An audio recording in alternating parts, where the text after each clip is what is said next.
আমাদের সবার মনে যে কথাটা ফাল পারে নিত্যদিন, আজকে তার জবাবটা পাইবেন। আমি কেমনে আপনার আমার সবার মনের কথা জানি?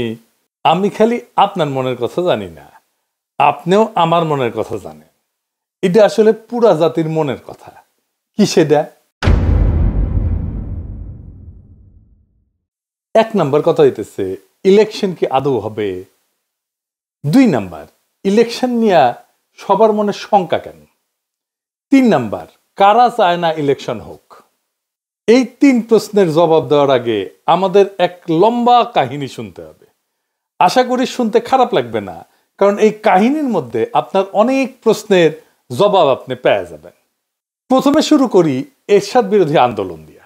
এরশাদের বিরুদ্ধে আওয়ামী লীগ আর বিএনপি, 2 রাজনৈতিক দলের রাজনৈতিক লড়াইয়ের ফলে এরশাদের পতন হয়। মুজিবের বিরুদ্ধে কোনো শক্তিশালী রাজনৈতিক লড়াই রাজনৈতিক দলগুলো গড়ে তুলতে পারেনি। মুজিবের পতন হয় অপ্রচলিত এক শক্তির হাতে। আর ওই পলিটিক্যাল ভ্যাকুয়ামটা পূরণ করার জন্যই বিএনপির মতো একটা দলের জন্ম হয়। তখন এমন কোনো রাজনৈতিক দল ছিল না যে ওই পলিটিক্যাল ভ্যাকুয়ামটা পূরণ করতে পারে। হাসিনাকেও কোনো রাজনৈতিক দল উৎখাত করতে পারেনি। এমনকি হাসিনার বিরুদ্ধে কোনো রাজনৈতিক দল লড়াইও তৈরি করতে পারেনি তেমন শক্ত কোনো।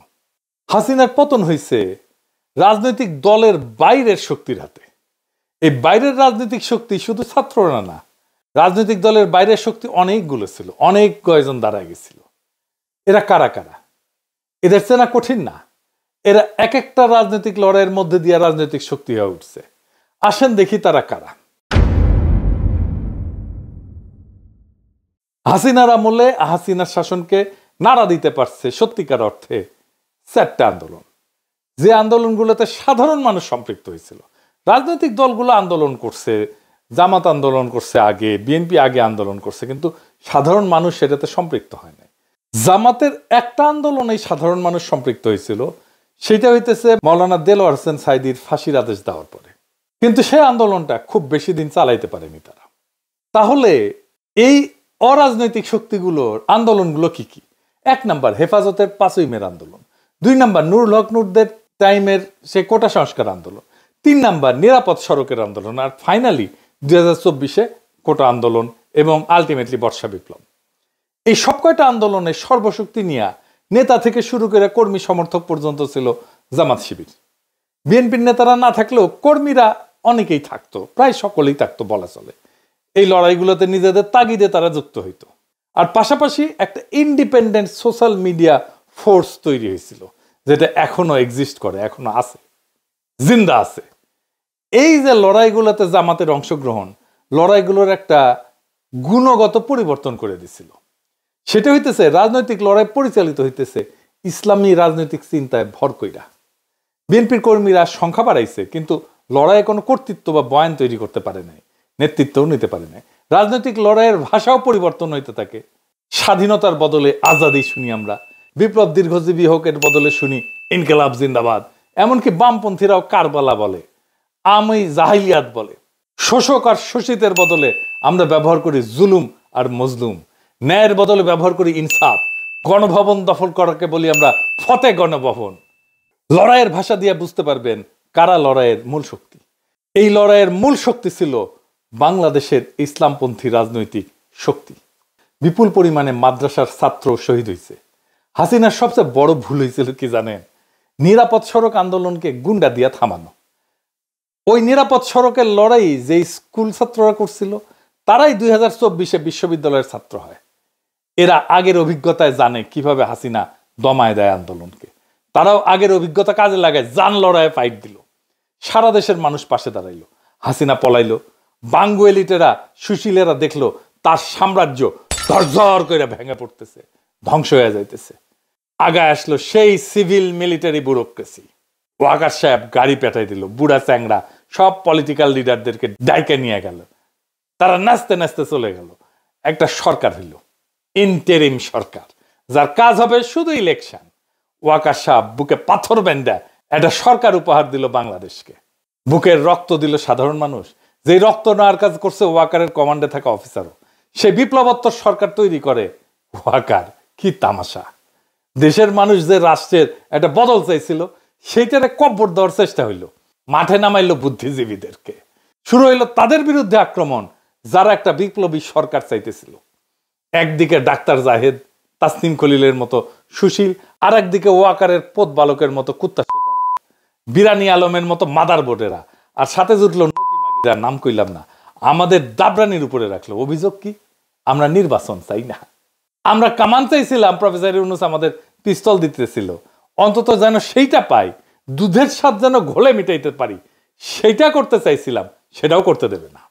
ডাক্তার জাহেদের কথাগুলো দেখেন, এটা বিপ্লব না, তার মূল কথা ছিল বিপ্লব হইলে তো একটা আমূল পরিবর্তনের পথে আগাইতে হবে, সেটা তারা আগাইতে দেবে না। এদের মূল চিন্তা হইল একটাই, কি সেটা? সেই চিন্তা হইতেছে আপাতত তো ঠেকানো গেছে, ধ্বংস হওয়া এস্টাবলিশমেন্টটা যা এতদিন ধরে চলছে, কিন্তু শেষ রক্ষা হবে কি? এই লড়াইয়ের মধ্যে দিয়ে বাংলাদেশে ইসলামী একটা শক্তি উত্থিত হয়েছে, এইটারে কেমনে সামলানো যাবে? এরা যদি আবার ভাঙ্গা ফেলে সবকিছু পুরানো কাঠামোকে, তখন শুরু হইল সংস্কার নিয়ে টালবাহানা, সরকারের বৈধতা নিয়ে প্রশ্ন। 31 দফাই নাকি সংস্কার। এই 55 বছর ধরে চলে আসা লুটপাটের বন্দোবস্ত কিভাবে টিকায় রাখা যায়, এই নিয়ে একটা ঐক্য হইল। কার কার ঐক্য হইল? ওয়াকার, বিএনপি আর ওয়াকারের সাথে নিঃশব্দে আওয়ামী লীগ আর ভারতের মধ্যে। আওয়ামী লীগের সাথে বিএনপির ঘুটু আছে, এটা তো বানায় বলতেছি না। আপনার এলাকায় আওয়ামী লীগ কার শেল্টারে আছে দেখেন। এস আলমের ব্যবসা দেখে সালাউদ্দিন সাহেব, এস আলমের গাড়ি সরায় বহিষ্কৃত হয়েছিল যারা, তাদেরকে আবার ফিরায় নেওয়া হয়েছে। তাহলে সামে বহিষ্কার করছিল, এমনি এমনি মিশামিশি হুদাহুদি বহিষ্কার করছিল, দেখানোর জন্য বহিষ্কার করে। যতজনকে বহিষ্কার করছে সবাইকে পিরেত নিছে। আপনি হিসাব করে দেখেন, বিএনপি দেখায় বহিষ্কার করছে, তার কিছুদিন পরে সামে আস্তে কইরা তাদেরকে ফিরায় নেয় দলে, সব কয়টারে ফিরায় নিছে। দেখেন ওদেরকে আবার ফিরে নিছে, ওকে আবার নমিনেশনও দেওয়া হয়েছে। বিএনপি তারেক রহমানের সাথে লন্ডনে গিয়ে দেখা করে। এইসব স্থগিতাদেশ, বহিষ্কার সব লোক দেখানো কাজ। ফজা পাগলার তো প্রাথমিক সদস্য পদ স্থগিত হয়েছে, অগাস্ট মাসে স্থগিত করছে 3 মাসের জন্য। তো তাইলে নমিনেশন পাই কিভাবে? ওর তো সদস্য পদই নাই। আর একটা মজা দেখায়, বিএনপির একটা নীতি নিছিল, এক পরিবার এক প্রার্থী। যে দেখেন, মানে এক পরিবার থেকে একজনই প্রার্থী হবে। খন্দকার মোশাররফ এসে গল্প করে কইছেন, দেখেছেন আমরা এক পরিবার থেকে একজনের বেশি প্রার্থী দেই নাই। হ্যাঁ তাই তো, এক পরিবার থেকে তো একজনের বেশি প্রার্থী দেন নাই তো, তাই না? তারেক রহমানের পরিবার থেকে তো 2 জন প্রার্থী, তারেক রহমান আর বেগম খালেদা জিয়া। মানে নীতি সবার জন্য, ওনাদের জন্য না, তাই না? ওনারা নীতির উপরে, হুদাই নীতি কথা তাইলে কর দরকার আছে। এর মধ্যে বিএনপি প্রফেসর ইউনূসের সরকারের কাউরে তার কোলে নিয়ে নিছে, যেন তারা একসাথে এই সিস্টেমটাকে টিকায় রাখতে পারে।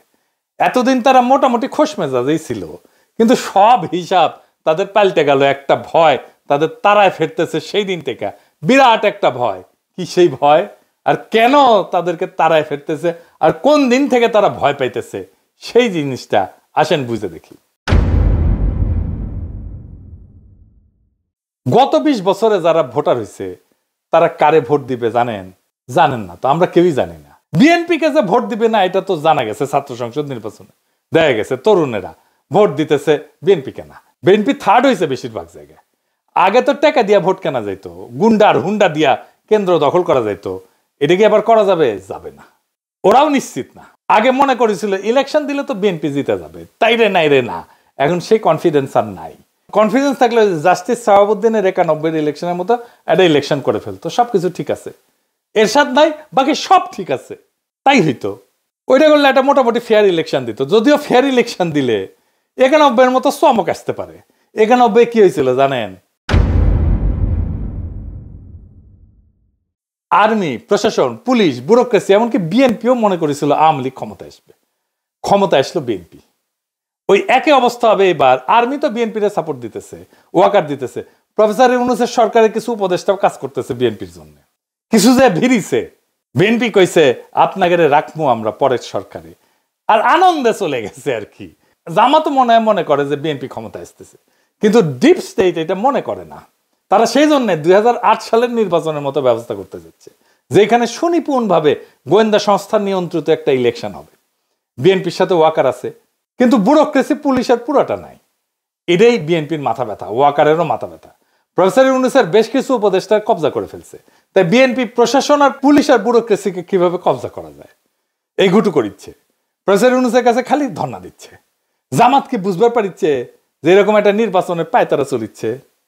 2008 সালে কিন্তু বিএনপি বুঝতে পারে নাই, এমনকি জামাতও বুঝতে পারে নাই এমন ইলেকশন একটা হইতেছে। অনেকে মানা করছিল কিন্তু বিএনপিকে ওই নির্বাচনে না যাইতে, যেমন ফরহাদ মজার ভাই কইছিলেন। এটা ফরহাদ মজার আমাকে নিজেই কইছেন। এইবার জামাত আগে থেকে সতর্ক।